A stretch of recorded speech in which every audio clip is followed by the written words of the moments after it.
Hello friends, welcome to Mickey Techie. Learn as engineer, teach as champion.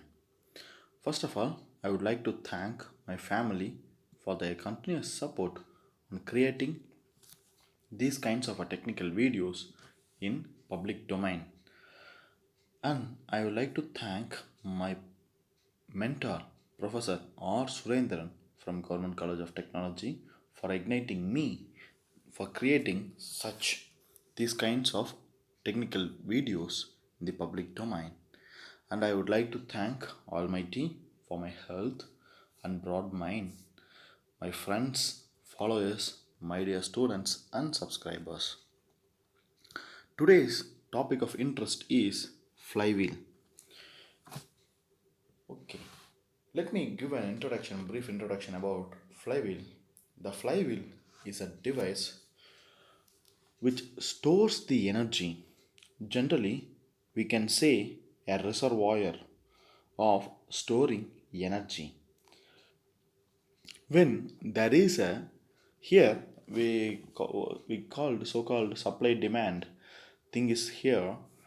When supply is more than demand, it will store the excess energy. When the supply is less than demand, it will supply the whatever the energy stored. So this kind of action is done by the flywheel. Generally, the flywheel is a large circular disc. Sometimes it may be in a rim shape. This circular disc will store the energy in the form of the angular speed or an angular velocity, and due to the inertia of the flywheel, it stores the energy.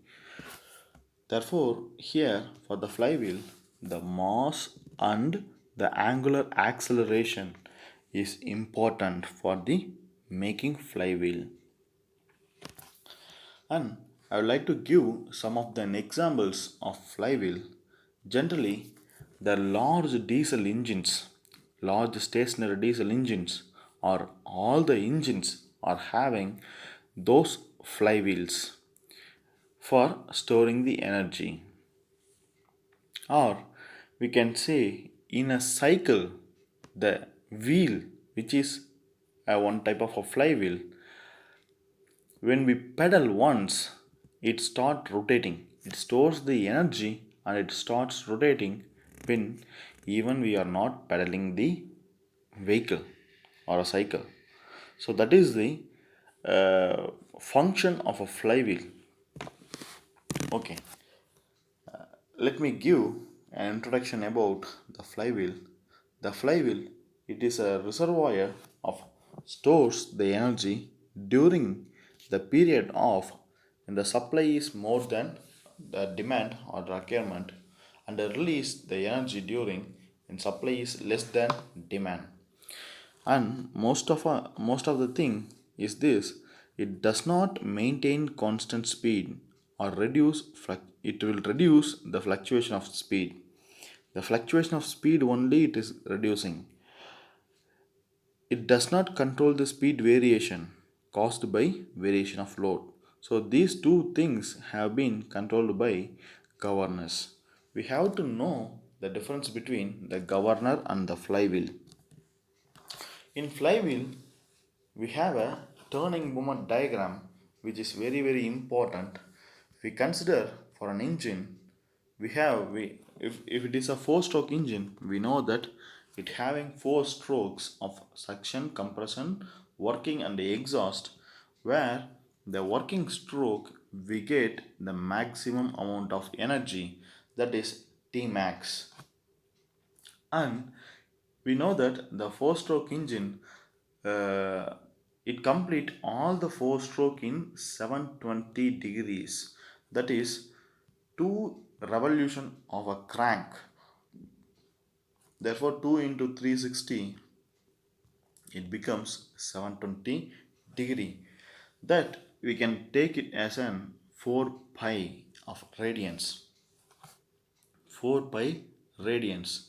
Therefore In the diagram, 0 to pi it is a suction, and pi to 2 pi it is a compression, 2 pi to 3 pi is the working, and 3 pi to 4 pi is the exhaust, where the power of 2 pi to 3 pi will give a T maximum amount of a torque, that is, it will having a positive slope. So the power is having positive slope, where the compression is having a negative stroke. The remaining we are not consider, the suction and exhaust we are not considered.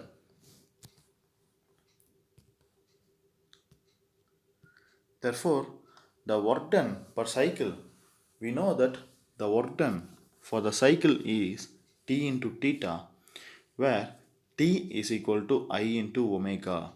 Theta is the crank angle or angle turned by one cycle.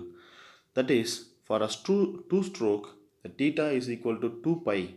That is, in every one revolution, it produces power, whereas if it is a four stroke, in every two revolutions only, it produces power.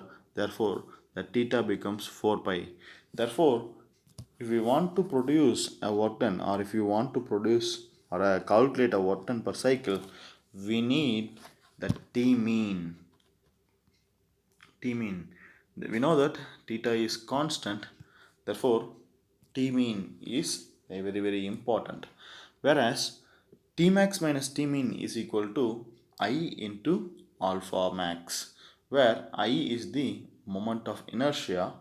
We know that the flywheel is in the form of a circular disc, therefore moment of inertia we can easily calculate it, pi by 64 capital D power 4, or if it is a rim, we know that pi by 64 uh, capital D power 4 minus small d power 4, like that we can find, where alpha is the angular acceleration. Here we want to note two different things. That is, in the turning moment diagram, we have included the positive slope is for power and negative slope for compression, where the positive turning moment indicates work done by the system and negative turning moment indicates work done on the system. Since the compression is the work done, we have to give a work to compress the air fuel mixture or an air, whereas uh, in positive diagram, that is power stroke, it will produce work. And here, the T max minus T mean is the accelerating torque, that is, it is available in the positive slope only. The T mean is this. T mean is this is the T max, therefore, it is available in the positive turning moment diagram, therefore, it is called as an accelerating torque, that is I alpha, where if T max minus T mean is positive, the flywheel is accelerate, or T max minus T mean is negative, the flywheel is decelerate. Here we want to know the two different thing, that is fluctuation of energy and maximum fluctuation of energy. The fluctuation of energy indicates it is the determined by turning moment diagram. Fluctuation of energy is generally determined by turning moment diagram. The variation of energy above and below the mean resisting torque line. So this is very important. Mean resisting torque line is called fluctuation of energy. We know that this is the mean resisting uh, line, the above and below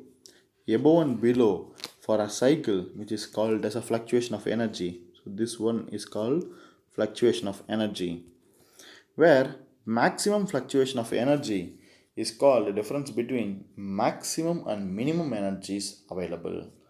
The maximum and minimum energy, sorry if I am wrong, please forgive me. So this is called fluctuation of energy, and this is called maximum fluctuation of energy. Okay, therefore let you show a small turning moment diagram of a crank angle in x-axis and a mean torque is set it's somewhere in the turning moment diagram where energy at A is equal to E. Say, for your example, we can say as a constant of E, where at the energy B, energy at the point B, here it is A. Energy at the point A is E. Let if the energy at B is, we are having some of positive energy of A1 at above the mean resisting torque. Therefore, at the B point is E plus A1, where at the point of C, the A2 is negative. That is why the equation becomes E plus A1 minus A2. Likewise, our turning moment diagram is to be continued till F. Therefore, the maximum fluctuation of energy is maximum energy minus minimum energy, where the maximum energy is at the point B and the minimum energy is at the point of F. Therefore, it gives the maximum fluctuation of energy, that is A2 minus A3 plus A4. If it is cancelled, get cancelled. Therefore, next thing is coefficient of fluctuation of energy, that is, it is the ratio of maximum fluctuation of energy to the work done per cycle. The maximum fluctuation of energy has been, it is a coefficient of fluctuation of energy. Sorry for the interruption.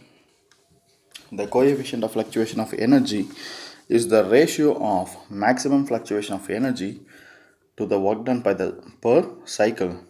That is, we know that the maximum fluctuation of energy is the maximum energy to the minimum energy, energy minus minimum energy, and work done is the T theta.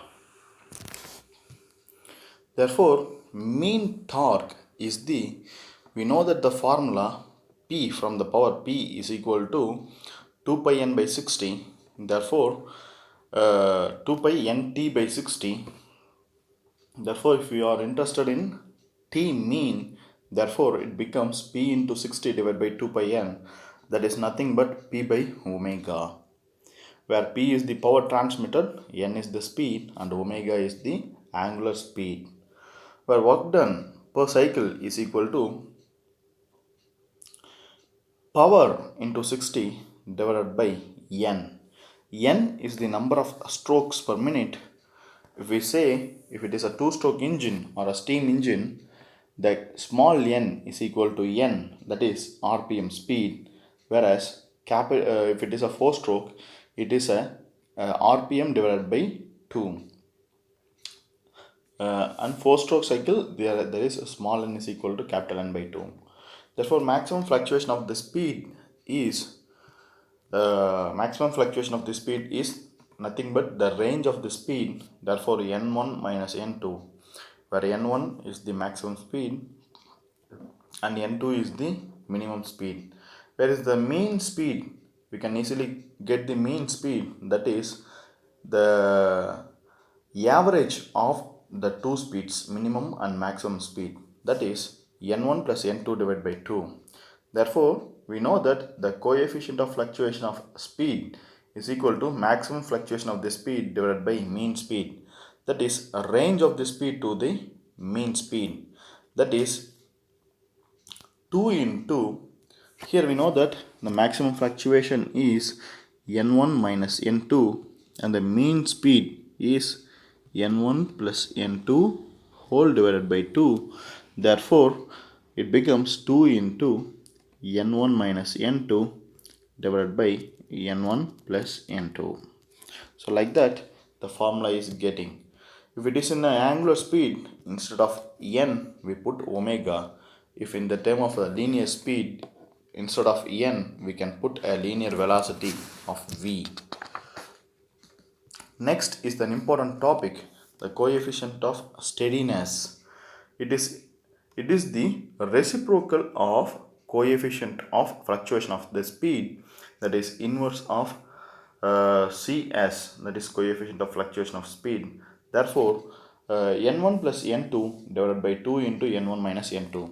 So this is the mean speed. This is the uh, fluctuation of the speed. Therefore, we know that for coefficient of fluctuation 2 into n1 minus n2, sorry, divided by n1 plus n2. Therefore, in the coefficient of steadiness, it is the inversion of cs. Therefore, n1 plus n2 whole divided by 2 into n1 minus n2. Therefore, next, an important thing, in every flywheel, the kinetic energy is getting stored. Therefore, if we are interested to find what is the kinetic energy stored in the flywheel, therefore, kinetic energy is equal to half I into omega square. That is, I is equal to mk square. We all know that I inertia is equal to I mk square, where k is the slenderness ratio. K is the slenderness ratio. Therefore, the instead of I we put m into k square. Therefore, mean kinetic energy of the flywheel is equal to half m k square into omega square. Where the maximum fluctuation of energy we know that maximum fluctuation of energy del E is equal to maximum kinetic energy to the minimum kinetic energy. Therefore, the formula of maximum fluctuation of energy is equal to I omega square into Cs, or m k square omega square into Cs, or we can simply call it as an 2 into E into Cs. That is how the E becomes. It is illustrated here. Please take a note. Okay, if it is a rim, the V is equal to R into omega. Therefore, if it is a rim, the maximum fluctuation of energy will becomes I into R square into omega square into Cs, where R square we can call it as an V square, where V is equal to R into omega. Therefore, R is equal to V by omega. Here, the energy in terms of RPM have been finded here. That is pi square divided by 900 into m k square n square into cs. The above equation, mass moment of inertia of a flywheel is considered and mass moment of inertia of the hub arm are neglected, because when we compare the flywheel to the hub and arm are very small and it is nearer to the axis of rotation. So, here in this note, we have to understand one thing, because the mass which is away from the center will store maximum amount of energy. That is why in the rim type flywheel, the mass is somewhere away from the center of the shaft. In the disc flywheel, the maximum amount of weight can be given in the outermost side in order to store maximum amount of energy. So this is the important point. If a flywheel, if you can see a flywheel or a stationary diesel engine flywheel, the arms are supported the outer rim and hub is mounted at the shaft. Therefore, hub and arm won't store the energy, whereas the rim will store the energy. Therefore, here we are interested in finding the comparison of disc type flywheel and rim type flywheel, where we know that in the disc type flywheel, the energy is equal to mk square, or inertia is equal to mk square. Here, the inertia is mr square by 2, where k is the radius of gyration uh, and k1 is the radius of gyration of the disc type flywheel. That is, k is equal to r divided by root 2. Here, we all know that the m in both sides get cancelled. Here, k is equal to square root of r square by 2. Therefore, k will become r by root 2. Therefore, if K1 is the disk type flywheel, radius of gyration of the disk type flywheel, it will becomes 1 by root 2 times of the rim type flywheel. Therefore the circumferential stress will becomes sigma is equal to density into peripheral velocity square. Therefore sigma is equal to rho into v square. So this is the circumferential stress which is more important of finding the flywheel.